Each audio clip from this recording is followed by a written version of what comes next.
இந்த ஆட்டிடியூட்னு சொன்னீங்கல்ல சார், வார்த்தை சொல்லிட்டே இருந்தீங்க, சொல்லும் போதே சொன்னீங்க.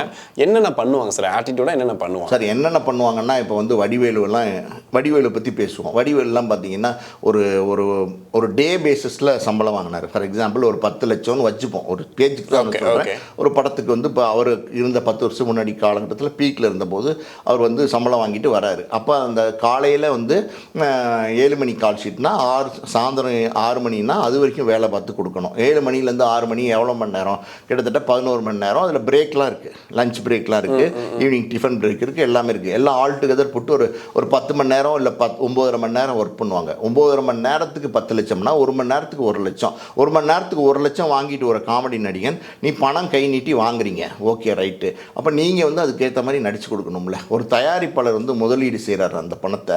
ஒரு இயக்குனர் வந்து இந்த ஒரு 4 நாள் வடிவேலு, அதாவது ஒரு புது இயக்குனராக இருப்பார், திறமையான இயக்குனராக இருப்பார். அவருக்கு ஒரு 2 நாள் வடிவேலு இருந்தால் போதும்னு நினைப்பார். அவர் வந்து ஒரு 8 சீன் எடுத்து அங்கங்கே சேர்த்துட்டா படம் வந்து பிஸ்னஸ் ஆயிரும்னு நினைப்பார். அவருடைய லைஃபுக்கு அது தேவைப்படும். அதனால் வடிவேலு நம்பி போகிறாங்க. 10 லட்சத்தை வாங்கிட்டு வடிவேலு வரதே 12:30 மணிக்கு. 12:30 மணிக்கு வந்தால் என்ன ஆகும்? 1 மணிக்கு பிரேக்கு. 12:30 மணிக்கு வந்து கேமரா முன்னாடி நிற்பார். கேமரா முன்னாடி நின்று எல்லோரும் அசம்பிளாங்க, நீ இங்கே நில்லு, நீ இங்கே நில்லு, நீ இங்கே நில்லு, நீ இங்கே நில்லு, இந்த டைலாக் இப்படி பேசணும், அந்த டைலாக் இப்படி பேசணும்னு சீன் மட்டும் அசம்பிள் பண்ணுவார். சீன் அசம்பிள் பண்ணிவிட்டு பிரேக்குன்றுவாங்க, உடனே வாங்க போயிடலான்னு போயிட்டு கேரவனுக்கு போய் சாப்பாடு சாப்பிட்டுட்டு அப்படியே ரிலாக்ஸ் பண்ணி ஒரு 2 மணி நேரம் தூங்குறது. அப்புறம் இறங்கி வர டைம் என்ன தெரியுமா? 3:30. அப்புறம் இந்த 1.5 மணி நேரத்தில் என்ன எடுப்பீங்க? இல்லை ஒரு 4 மணி நேரமே கொடுக்குறாருன்னு வச்சுங்க.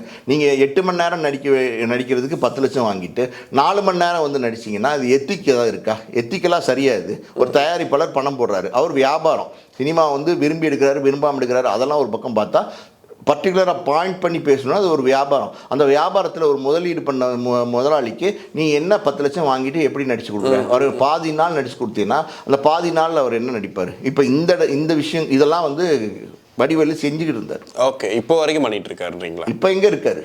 இப்போதான் இல்லையே. ஆமாம், இப்போ இல்லையே.